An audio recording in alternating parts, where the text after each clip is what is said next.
fazer uma pergunta aqui para vocês. Galera, quem tem, assim, algum tempo que não estuda TGA? Ou para concurso, ou em faculdade, alguma coisa? Tu não? Tem quanto tempo você não estuda TGA? Xiii. Deixa eu ver, tu tá estudando já, né? Também não? Tá me devendo. Ruiva estudou TGA comigo, né, Ruiva? Para Fábio. E tu, Bruna, como é que tá em TGA? Bastante tempo? Galera, o que que acontece? O exército, ele tem um perfil de cobrança um pouco diferente da FAB e um pouco diferente da Marinha, mesmo sendo o mesmo autor, mesmo sendo o Chiavenato, o bruxão do Chiavenato. Então, se vocês observarem, aqui, ó,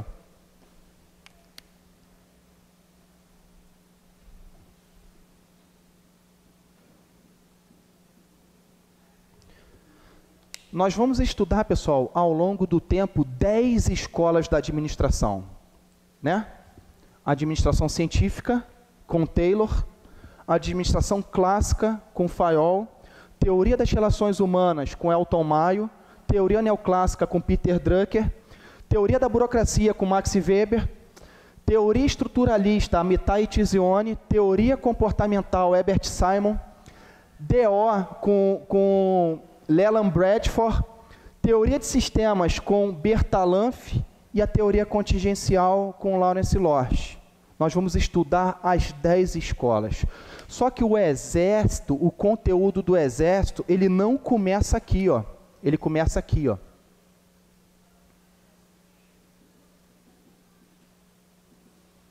Com o chamado período histórico. Os primórdios da administração. O que que a gente vai precisar entender? Que a administração, ela não surgiu aqui com Taylor, com Ford, com Fayol. Antes de Cristo, a administração já existia. O Código de Hammurabi, os escritos chineses já mostravam que há muito tempo antes de Cristo, a sociedade, o Estado, ele já tinha quem administrasse. Então o exército, ele não cobra o conteúdo daqui para cá, como na Marinha e como na FAB. Ele cobra isso aqui também, ó. Francis Bacon, Thomas Hobbes, Leviatã, Sócrates, Platão, Aristóteles, a escola universalista, uma série de coisas. Então, a primeira abordagem que nós vamos fazer aqui é essa abordagem histórica. E depois, pessoal, no capítulo 3, quando nós entrarmos na abordagem clássica, eu vou fazer aquela famosa linha do tempo. Quando eu falo que sistema aberto, sistema fechado, né? Abordagem prescritiva e normativa, descritiva e explicativa, aquelas coisas todas que eu gosto de fazer aqui no quadro. Mas, por enquanto, a gente guarda isso para a manga e nós vamos ver aqui, ó. Vamos fazer uma leitura aí para a gente poder entender um pouquinho a respeito disso aí. Bom, pessoal, capítulo 1, os primórdios da administração. Bom, a administração é uma ciência jovem com pouco mais de 100 anos. Sua história é recente, pois ela é um produto típico do século XX.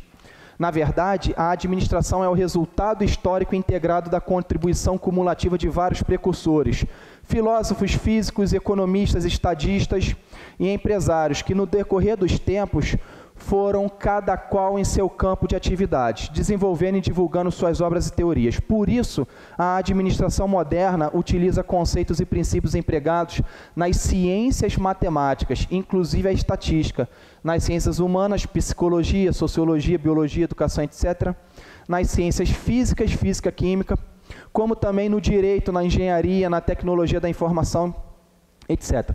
Embora de maneira simples e improvisada, alguns princípios elementares da administração foram utilizados desde tempos imemoriais para resolver problemas de organização do trabalho, de cidades e de pessoas.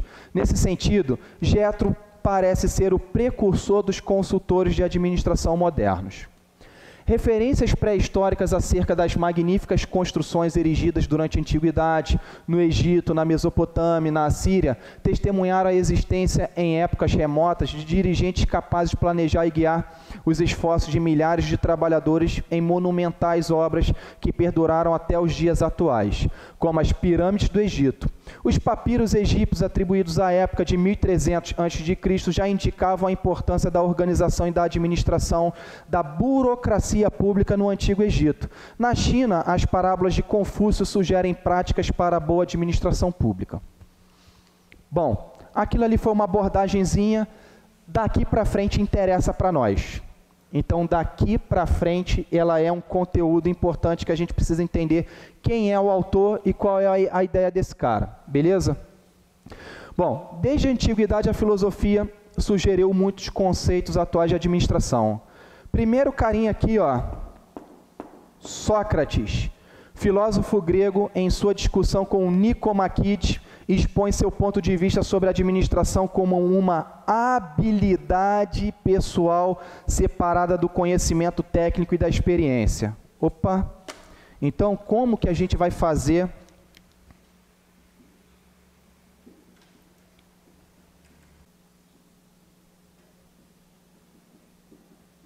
Alguém está com a apostila aí?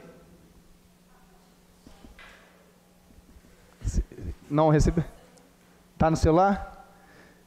Valeu, Duarte, obrigado. Então ele diz que a habilidade pessoal é uma habilidade separada da habilidade técnica e da habilidade...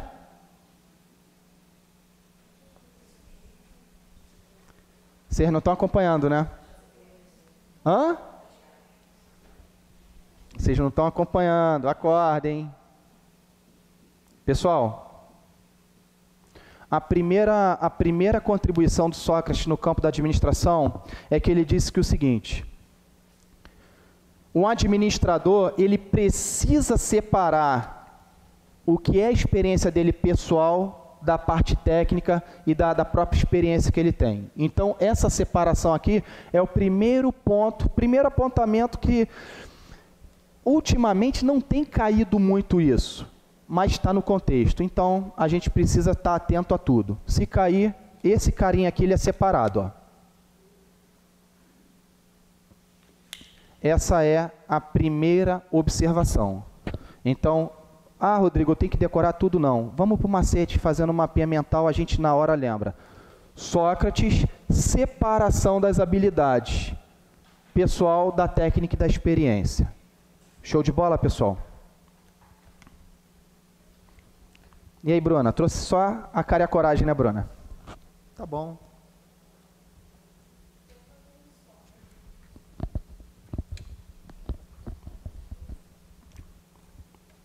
Posso apagar, galera?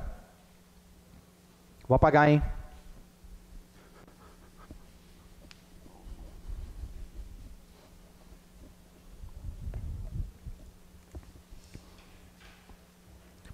Bom, Platão, filósofo grego, discípulo de Sócrates, analisou os problemas políticos e sociais decorrentes do desenvolvimento social e cultural do povo grego. Em sua obra A República, expõe a forma democrática de governo como a preferida na administração dos negócios públicos. O Platão, pessoal, ele teve uma contribuição muito grande na área da administração, principalmente depois desse livro publicado, e a própria divisão dos poderes vem. Só que o Chiavenato, ele não abordou isso, ele não colocou. Então, se não colocou, eu não vou ficar cavucando coisa. O que importa aqui para nós é o seguinte, aqui, ó, é isso aqui, ó, palavrinha-chave. Democracia, beleza? Então, ele entende que a administração pública, ela tem um modelo melhor quando é um modelo democrático. Pronto. Então, eu boto lá Platão, democracia, para eu poder lembrar. Show de bola?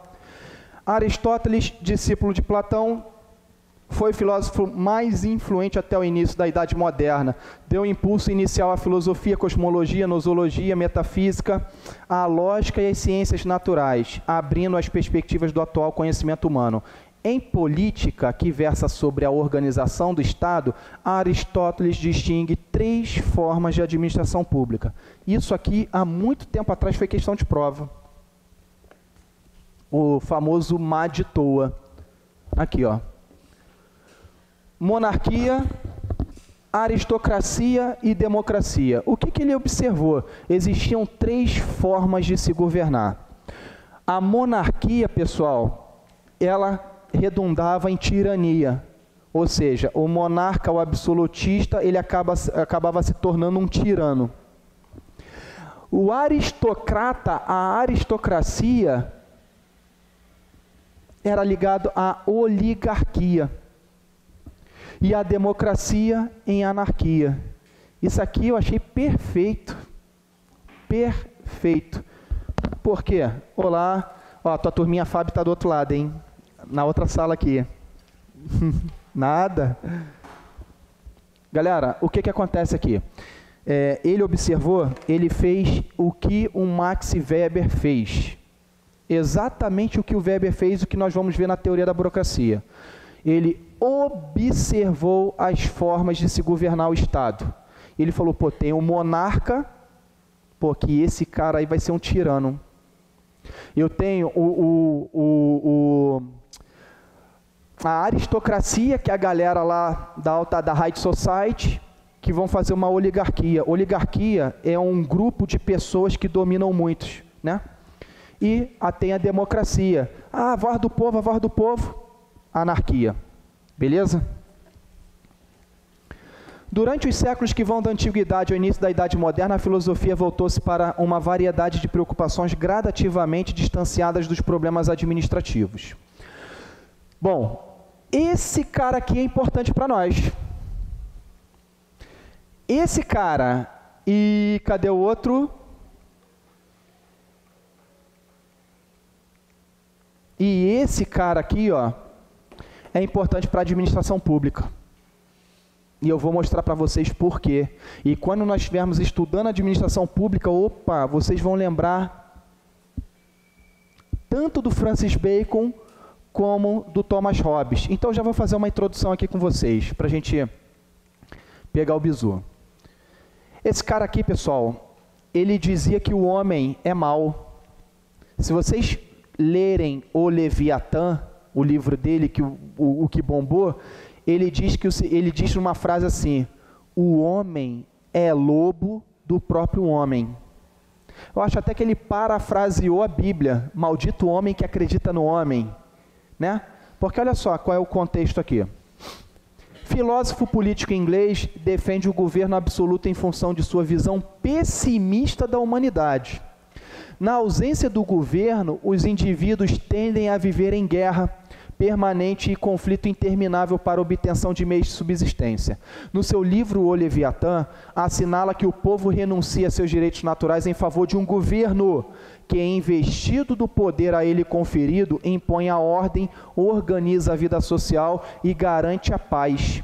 Todavia, o Estado representa um pacto social que, ao crescer, alcança as dimensões de um dinossauro, ameaçando a liberdade dos cidadãos. Preste atenção num detalhe, galera.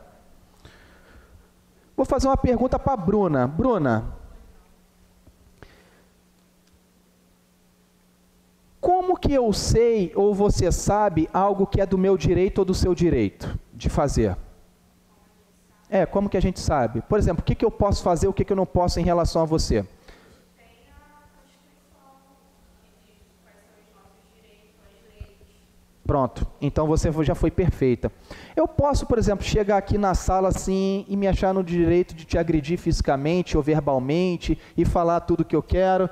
Está do outro lado. Você pode até fazer, mas... É correto? Mas não é correto. Bom, isso é o que o Thomas Hobbes explica aqui. Se não existisse alguém que impusesse a ordem, nós estaríamos nos degladiando. Sabe por quê? Porque numa situação de precariedade, dificilmente eu deixaria de comer para você comer. Eu ia te matar. Então, o que ele falou? Como o homem é lobo do próprio homem, A ideia é que tem que ter um governo. Esse governo, ele vai exercer sobre o povo, que eu vou chamar aqui de sociedade, ele vai exercer um poder. Esse poder, pessoal, ele vai estar previsto por meio de leis, por meio de normas.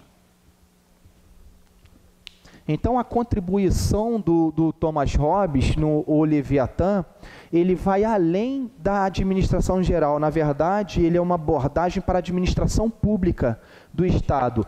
Nós sabemos dos nossos direitos e deveres porque tem alguém lá em cima que, por meio de leis, impõe a sua vontade e nos separa. Então, ó, eu posso isso, não posso aquilo. Porque se eu chegar agora aqui e começar a xingar a Bruna, olha quantas testemunhas tem para ela me colocar na justiça, ajuizar uma ação e ganhar um dinheiro molinho, molinho, assim, ó. Qualquer advogado pede chinelo, pum, ganha um dinheiro fácil. Uma série de coisas, crime. Aqui, ó. Então, essa ideia. Thomas Hobbes, qual é a ideia principal do Thomas Hobbes? Que se não houvesse um governo exercendo poder, o homem seria o lobo do próprio homem. Show de bola, galera? Vocês estão conseguindo entender qual é a ideia aí? Tá de boa? Tá suave? Não, não, não. Esse é um concurso bom que não cai. Até hoje. O que aconteceu no século XVIII? O que aconteceu? Não cai. Mas cobra o conceito. Vou apagar, hein, pessoal?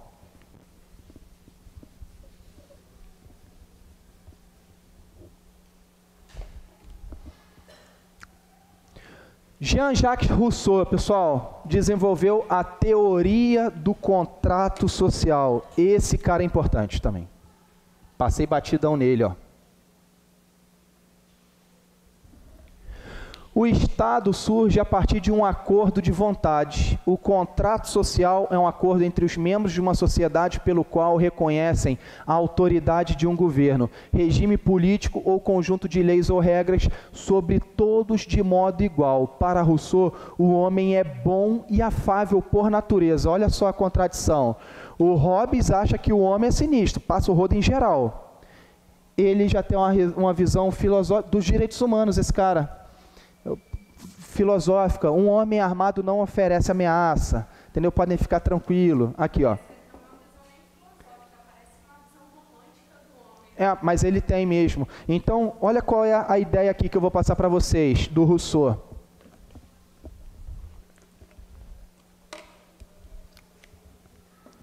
Sociedade.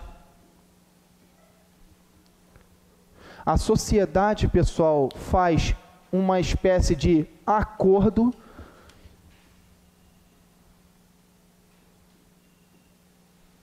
governo, botar aqui, Estado, porque depois nós vamos aprender a diferença entre governo, Estado, nação. Vou explicar isso tudo para vocês, mas não na aula de TGA, na aula de administração pública. E esse cara aqui, essa galera toda aqui, escolhe alguém para governar por meio de um contrato. Teoria do contrato. Teoria do contrato social. Bom, então o que seria, Rodrigo, o contrato social para a gente poder entender? Seria um acordo entre os membros da sociedade em escolher alguém que vai governá-los. É um contrato, é um acordo de vontade. Nós elegemos o cara, ele vai ser o cara que vai nos representar, ele vai ser o cara que vai nos governar, vai dar a direção. Entendeu? Ah, mas esse cara necessariamente precisa exercer uma tirania. Não, nada disso não precisa, porque a sociedade é composta de pessoas boas. Nós só precisamos de alguém para nos direcionar. Fechou? De boa? Estou muito acelerado ou não? Pode. Uhum. Olha, é semelhante. Na verdade, isso aqui é democracia também, porque vence a vontade da maioria.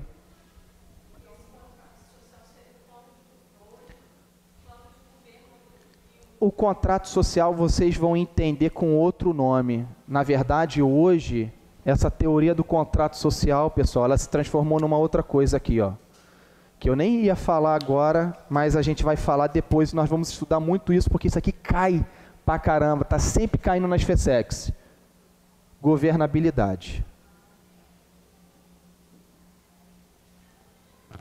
Governabilidade. O que é governabilidade? É a legitimidade que tem um governo para governar, por meio da vontade da maioria. É isso.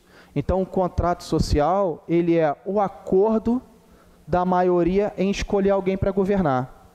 Simples assim, sem elocubrar muito. Beleza? Posso apagar, pessoal?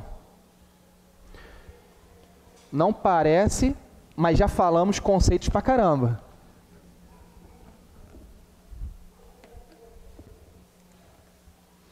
Bom, Karl Marx, para a galera da esquerda aí, para a galera da bandeira vermelha, vou falar agora no ídolo, né?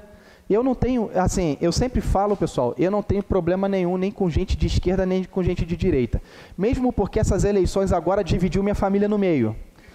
Eu tô engraçado, assim, só abrir um parêntese aqui. Gente, olha só, eu sou Flamengo, o meu irmão Leonardo, tá aí, é Fluminense e o outro meu irmão é Botafogo. Eu não me acho mais correto porque sou Flamengo e acho outros mais... Cara, é questão de gosto. Só que nego não entende que cada pessoa tem o direito de escolher o que ela quiser. Maluco, e sabe o que é engraçado? Eu tenho 6 tios, 3 Bolsonaro e 3 petistas. Aí nego fica me mandando um monte de parada, tipo assim, para eu tomar partido. Eu falei, gente, eu tô preocupado, é final do ano, amigo oculto, porra, comer panetone, fazer churrasco, essas coisas. Eu não tô preocupado com política.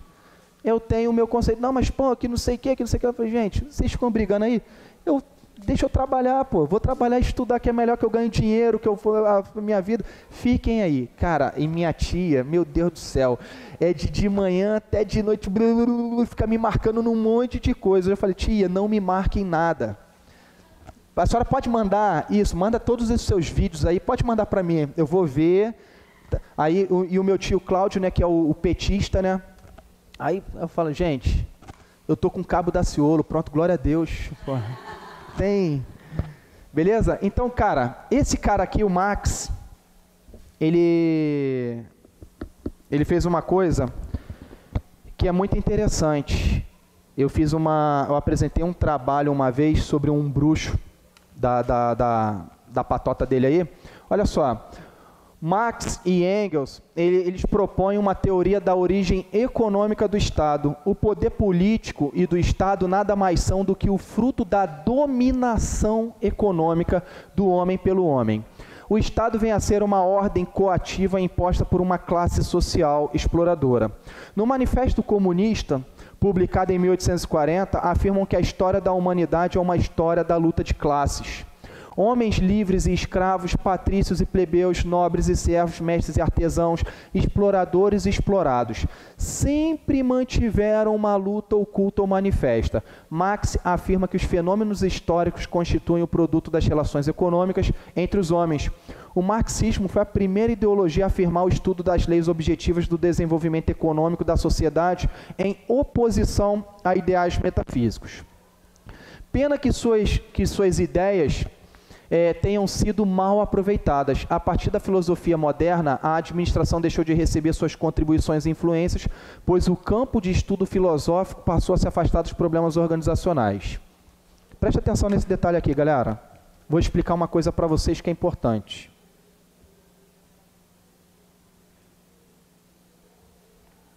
Essa é a pirâmide de Marx. Já estudou a pirâmide de Marx? Lembra da pirâmide de Marx, Jaqueline?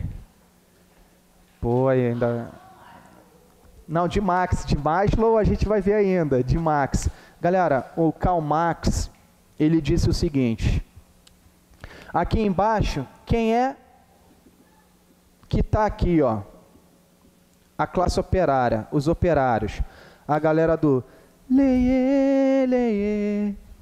do couro comendo, né? E aí, o seguinte... aqui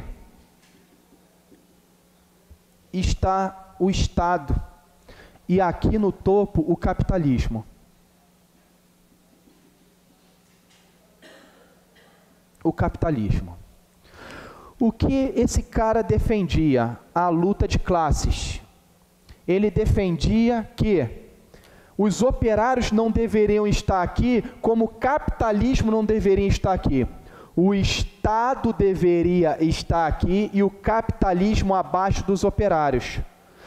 A proposta era tomar o Estado pela força para que a classe dominada se tornasse a classe dominante. Então, nós teríamos, pela visão do Marx, nós teríamos aqui o Estado, nós teríamos aqui os operários, e nós teríamos aqui o capitalismo selvagem. Essa era a ideia. Essa aqui era como ele via o Estado. E ele entendia que esse modelo estava errado. Por quê? Porque tudo era culpa do capitalismo. O Estado oprimia a classe operária para que enriquecesse os capitalistas. Se a gente observar, talvez ele não estivesse equivocado. Nesse conceito em que você tinha alguém que, te dou 10 centavos por hora de trabalho, quer ganhar mais, se mata de trabalhar igual o Taylor fez, sempre tinha alguém com dinheiro que mandava e alguém sem dinheiro que obedecia. Só que ele não aceitava isso. Ele não aceitava isso. Sei. Então, é isso aqui, pessoal. Então, a administração, na ideia dele, não servia ao povo, servia aos empresários, servia ao capitalismo. Beleza? Só para fechar assim o balão aí no contexto. Posso apagar, pessoal? Por isso que a galera hoje nas universidades federais baixa o capitalismo, não ao capitalismo, né? Essas coisas todas aí. Oi? Hã? Já foi cobrado. Entra. Eu botei para vocês. Botei para vocês. Quer ver? Lá na frente. Vou falar novamente. Galera, isso aqui é um bizu fortíssimo. Isso aqui é um bizu fortíssimo.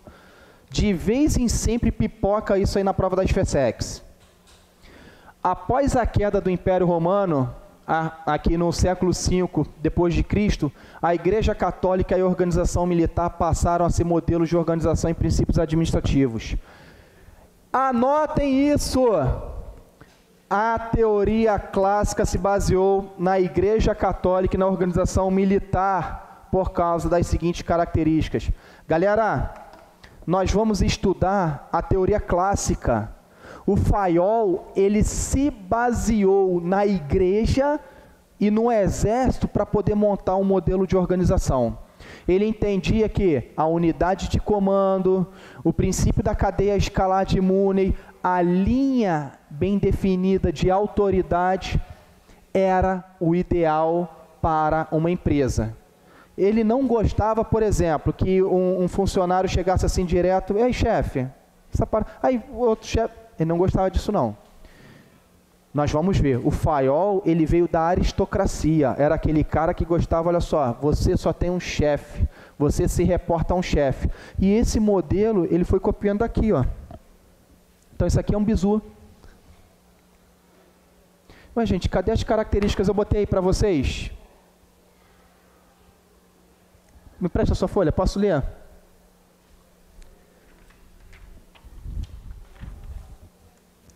Galera, Igreja Católica, hierarquia de autoridade, Estado maior e coordenação funcional para assegurar a integração. Galera, isso aí é cheiro de prova. Pode anotar, eu estou com a sua folha, você vai anotar, bota assim, cheiro de prova. Organização militar, escala hierárquica, Estado maior, comando de linha, estrutura linear, unidade de comando e o princípio de direção, que todo soldado deve saber o que se espera dele e aquilo que ele deve fazer. Nós veremos isso nos princípios de Fayol.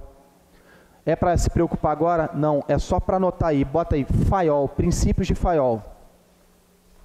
Obrigado. Princípios de Fayol. Galera, então isso que nós estamos vendo aqui, nós vamos estudar na teoria clássica. Beleza? Carl von Clausewitz já caiu na SpaceX há algum tempo atrás, perguntando qual era a principal característica desse Carl von Clausewitz.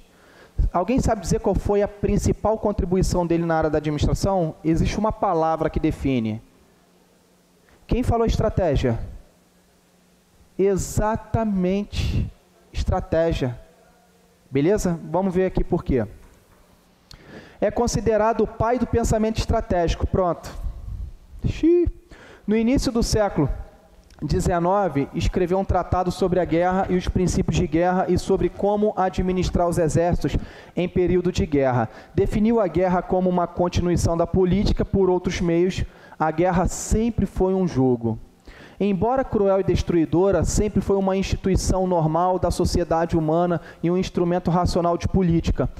Clausewitz considerava a disciplina um requisito básico para uma boa organização. Para ele, a organização requer cuidadoso planejamento, no qual as decisões devem ser científicas e não apenas intuitivas. O administrador deve aceitar a incerteza e planejar de maneira a minimizar seus efeitos.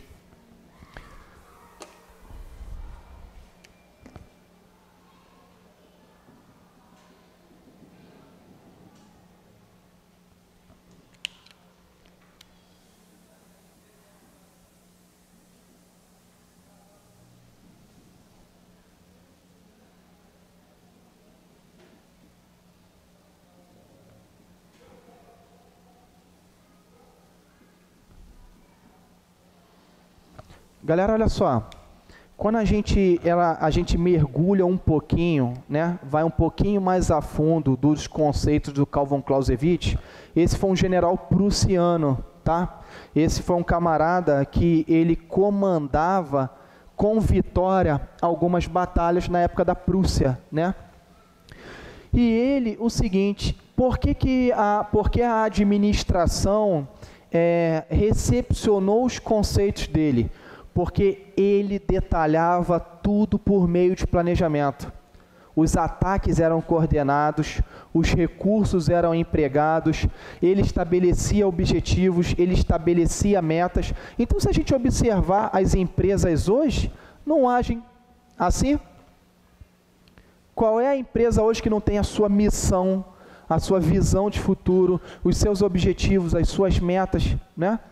Aqui, ó. Veio com esse cara, Carl von Clausewitz. Então, o que ele implementou e deu certo para ganhar as batalhas, as empresas, nós vamos ver isso claramente, teoria dos jogos, pesquisa operacional, uma série de coisas aí. Então, principal contribuição, a estratégia. E como é que a gente define estratégia, pessoal? Uma definição minha, tá? Só para a gente poder entender.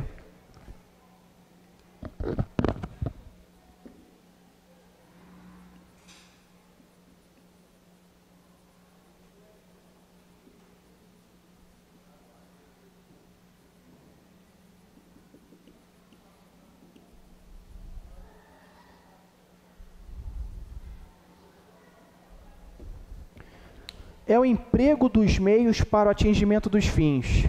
Qual é a estratégia que você vai utilizar para passar no QCOA? Quais são os meios que você vai empregar para atingir os seus objetivos? Por onde você vai? Como você vai? Quando você vai? É isso aqui, ó. Conceitozinho simples de estratégia. Era o que o cara fazia. Ele observava... Caraca, 9h35, é isso mesmo? Pô, passou rápido. Daqui a pouco eu vou dar um intervalinho, galera. Então, olha só, ele observava que quando o exército ia para o campo sem ordenamento, sem disciplina, a galera sucumbia. Ele, tem que treinar o pessoal, tem que disciplinar, tem que doutrinar assim. Ó, Calvão Clausewitz. Posso apagar, pessoal? Galera, até agora tá tranquilo aí para entender? Tá suave?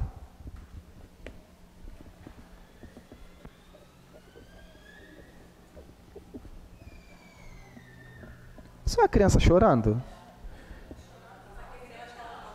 Será que estão tá testando ali um...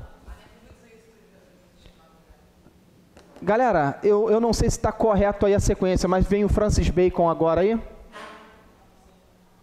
Tá ok? Então vamos lá.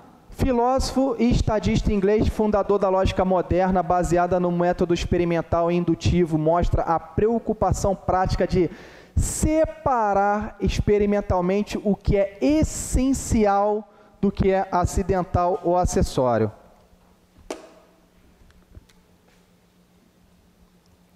E como que isso era cobrado? Era desse jeito mesmo aqui que eu vou escrever.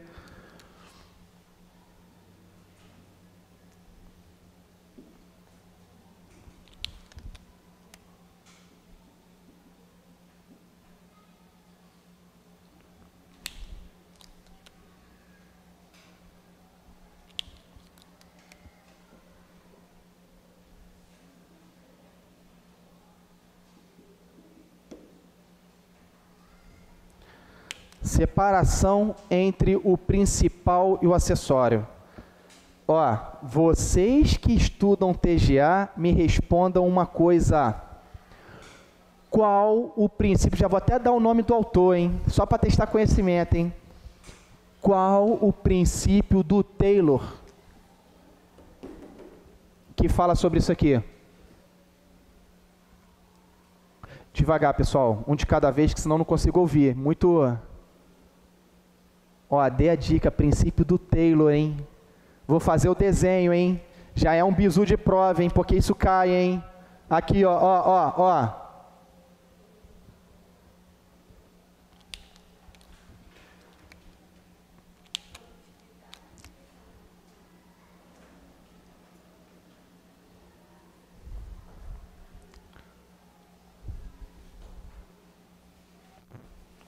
Isso aqui é bizu. Isso aqui vai cair na prova. Esse desenho aí... Pô, Rodrigo, não estudo função há muito tempo. Galera, prestem atenção nesse bizu. Já é uma informação importante. Eu vou escrever aqui e eu vou explicar esse princípio, que é exatamente isso aqui, ó. Por isso que eu falei que esse cara, ele é importante para nós. Esse desenhozinho aqui, ó.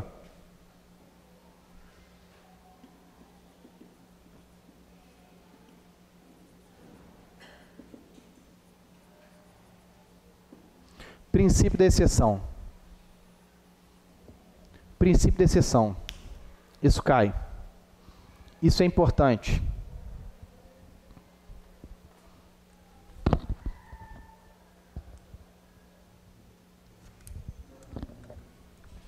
Galera, preste atenção na explicação que eu vou dar. E essa explicação vocês vão memorizar. Vocês vão jogar isso para a massa do sangue para não esquecer. Lá no início do século XX, o Taylor, ele diz o seguinte, olha só, o funcionário tem que fazer aquilo que é corriqueiro. Qual é a função dele? Martelar? Deixa ele lá, filho, ó, só martelando. Então, tudo que é normal, comum, acessório, corriqueiro, o funcionário tem que fazer. Quando é algo que foge da sua alçada, que é exceção, traz para o supervisor. Então, qual é a ideia aqui? Aqui está o supervisor e aqui está o operário. O Francis Bacon, ele diz que o Estado, ele diz que a administração, ele diz que a organização, você tem que separar aquilo que é principal, aquilo que é importante, daquilo que é acessório, daquilo que é corriqueiro. O Taylor pegou essa ideia e criou o princípio da exceção. Só deve ser levado para o supervisor aquilo que o funcionário não tem competência para resolver, aquilo que é exceção. Esse é o princípio de exceção. Esses caras aqui, ó, princípio de exceção do Taylor. Vou escrever um negocinho aqui só para vocês poderem anotar e fixar. A gente vai estudar isso mais à frente, beleza?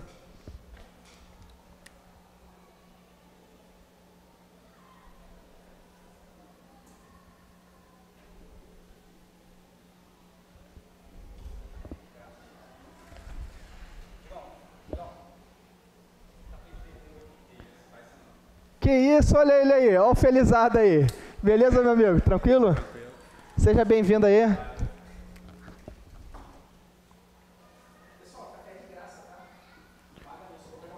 O couro tá comendo, daqui a pouco a galera vai.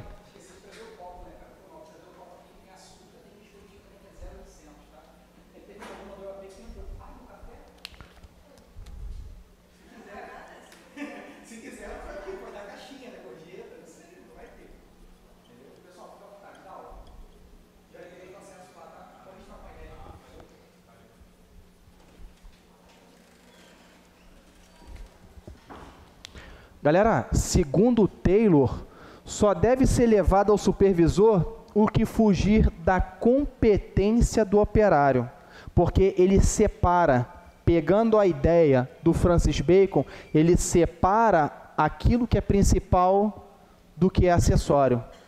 Show de bola? Não esqueçam desse princípio, é importante.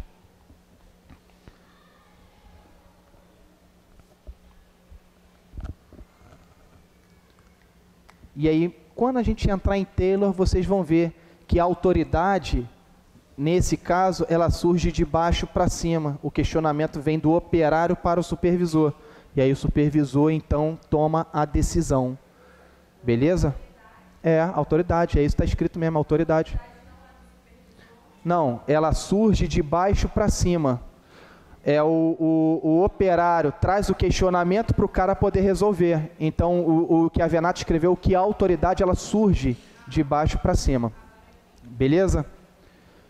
Posso apagar, pessoal? Não, o acessório aqui é o corriqueiro. É o comum. É o corriqueiro. São as tarefas comuns. Exatamente. Aqui, o principal é a exceção. Essa é a ideia.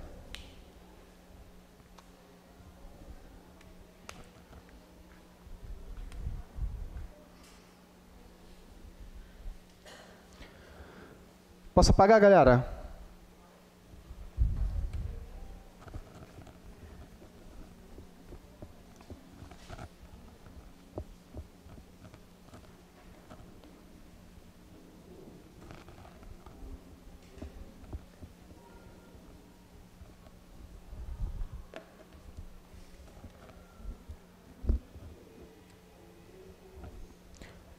Prevalência do principal sobre o acessório, né? René Descartes, para a gente tomar um cafezinho, fazer um intervalinho rápido para ninguém dormir, esse cara é importante, hein? Esse método cartesiano cai. Esse método cartesiano cai. Vocês vão ver que os 4 princípios desse bruxo, da dúvida sistemática, da sintetização, decomposição, cara, isso cai. E o Taylor também pegou isso aí para poder dividir as tarefas. Beleza? Vamos dar uma lida nesse bruxo aí. Filósofo, matemático e físico francês, considerado o fundador da filosofia moderna, criou as coordenadas cartesianas e deu impulso à matemática e à geometria da época. Na filosofia, celebrizou-se pelo livro O Discurso do Método, no qual descreve seu método filosófico denominado cartesiano, cujos princípios são...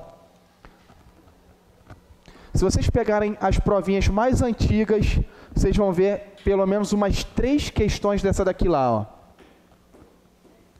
Nas FESEX. Aqui, ó. Não aceitar como verdadeira coisa alguma enquanto não se souber com evidência clara e distintamente aquilo que é verdadeiro. Pessoal, o que é o princípio da dúvida sistemática ou evidenciação? Traduzindo, é que se tiver um pontinho de dúvida, eu não posso afirmar que algo é verdadeiro. É o método que diz o seguinte: você só afirma se você tiver 100% de certeza. Tem certeza? Não, é que sapateou na rampa. Pronto. Dúvida sistemática ou evidenciação. Então eu não posso afirmar como verdadeiro coisa alguma enquanto eu não sei claro e distintamente aquilo que é verdadeiro. Essa é a ideia. Com ele não tem choro nem vela. Raciocínio lógico. Não existe meia verdade como não existe meia mentira. Ou é verdade ou é mentira. Conseguiram entender a ideia? Com a dúvida sistemática, evita-se a prevenção e a precipitação, aceitando-se apenas como certo o que seja evidentemente certo. Quando vocês estudam raciocínio lógico para concurso, não tem aquela tabelinha verdade? Não tem? Aí você fica naquele macetinho. Se for E, VV, FF, VF, VF. Se for C, então. Se for ou. Não tem as tabelinhas que você decora lá? Vem disso aqui. Porque as proposições do raciocínio lógico não aceitam meio certo, não aceitam meio errado, meia mentira. Né? Contei só um pedacinho da mentirinha. Pô, já era, filho, você contou então a mentira. Não, mas foi só um pedacinho. Mentiu? Né? Homem não mente. Né? Homem pode até omitir informação, é diferente, é a omissão, mas homem não mente. Então perguntou onde você estava até agora. Sempre trabalhando, dando aquele gás pela empresa, pela organização, vestindo a camisa. Aqui, ó. Galera, princípio da análise ou decomposição. Aqui, ó, Taylor.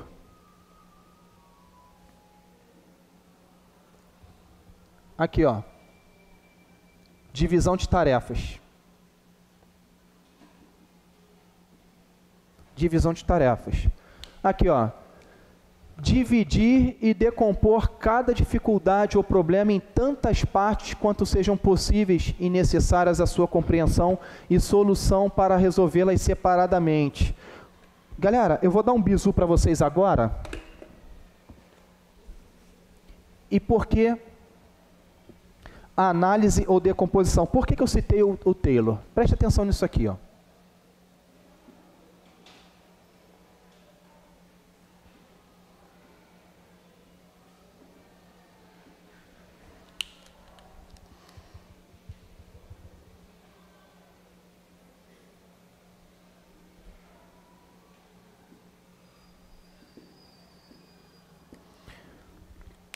O que o René Descartes, pessoal, quando ele escreveu esse princípio, né, a análise ou decomposição, qual era a ideia dele?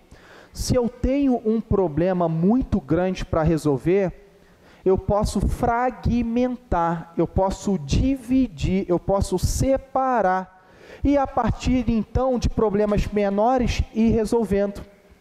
O que isso trouxe para a administração? Duas coisas.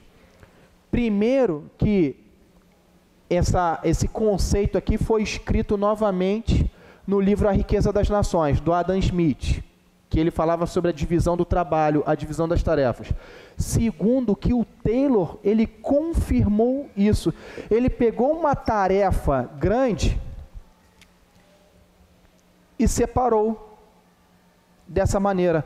Ao invés de uma pessoa apenas resolver isso, ele fragmentou e colocou um bruxinho lá.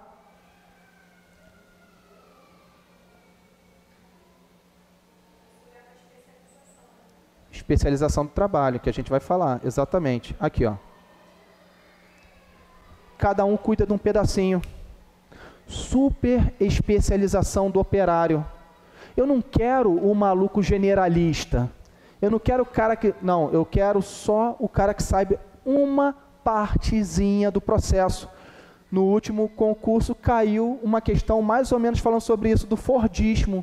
A questão do Fordismo, porque o modelo Fordista é isso aqui, ó. E eu vou fazer um esquema no quadro para poder mostrar para vocês a diferença do Fordismo para o Toyotismo, Volvismo e tudo mais. Aqui, ó, galera. Análise ou decomposição. Por outro lado, ele escreveu sobre a síntese ou composição. Confere que está aí, a síntese ou composição.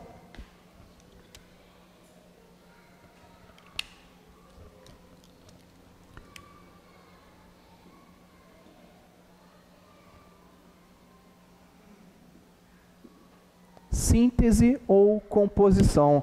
Galera, é o efeito contrário.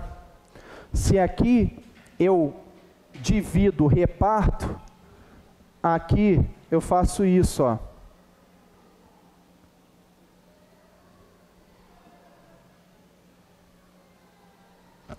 Das partes para o todo.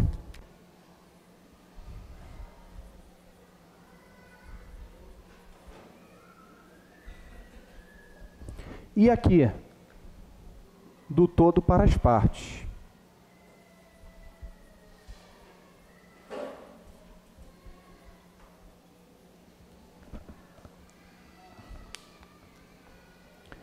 Tranquilo, galera? Conseguiu entender? Aqui, eu pego as partes e transformo num todo. Aqui é o efeito contrário, eu pego o todo e separo para as partes.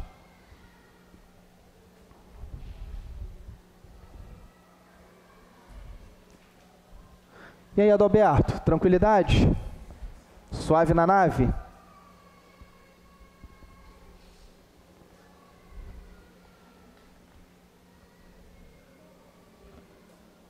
O outro princípio que está escrito aí é o princípio da enumeração ou verificação, não é isso, pessoal?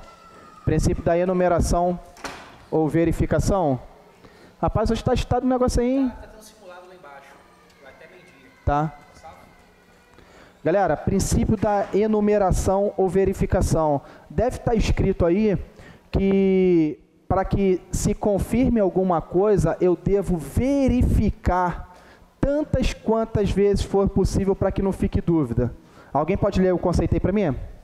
Lê para mim, por favor. Fazer verificações, recontagens e revisões para assegurar que nada foi omitido ou deixado de lado. Pronto. Então, galera, para que eu possa assegurar algo, eu preciso enumerar tantas quantas forem possíveis para que, ó, não tem dúvida. O princípio da enumeração e verificação, na verdade, ele interliga com o princípio da dúvida sistemática ou evidenciação. Vou fazer um esquema aqui no quadro para a gente poder entender esse conceito, beleza?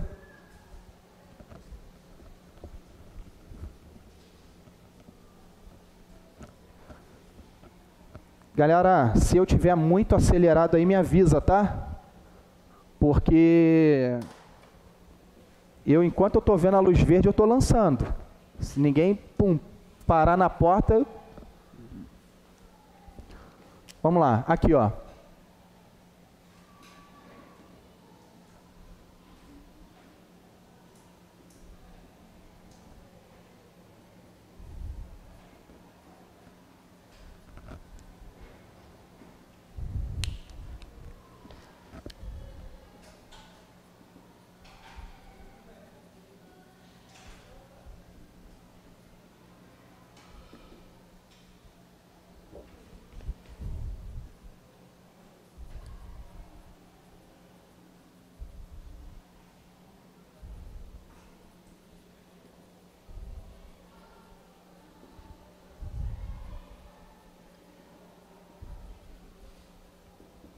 Como que a gente entende, pessoal, esse princípio da enumeração da verificação? É quando eu esgoto todos os métodos, todos os meios para assegurar uma informação. Quem utiliza isso hoje? Os auditores, a auditoria. Então, quando o auditor ele vai emitir um parecer, na verdade ele aplicou todos os testes, todas as hipóteses de auditoria para poder colher as evidências. E as evidências é que então vão constar no parecer do auditor. É isso aqui. E por que elas são interligadas? Porque quando eu faço isso, eu posso então assegurar que algo é verdadeiro. Porque ele diz o seguinte: não posso dizer que é verdadeiro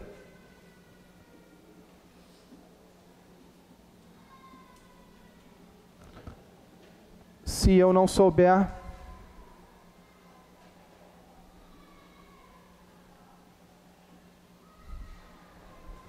de fato, não posso dizer que é verdadeiro se eu não souber de fato o que é verdadeiro. Ou seja, eu não posso ter dúvida alguma.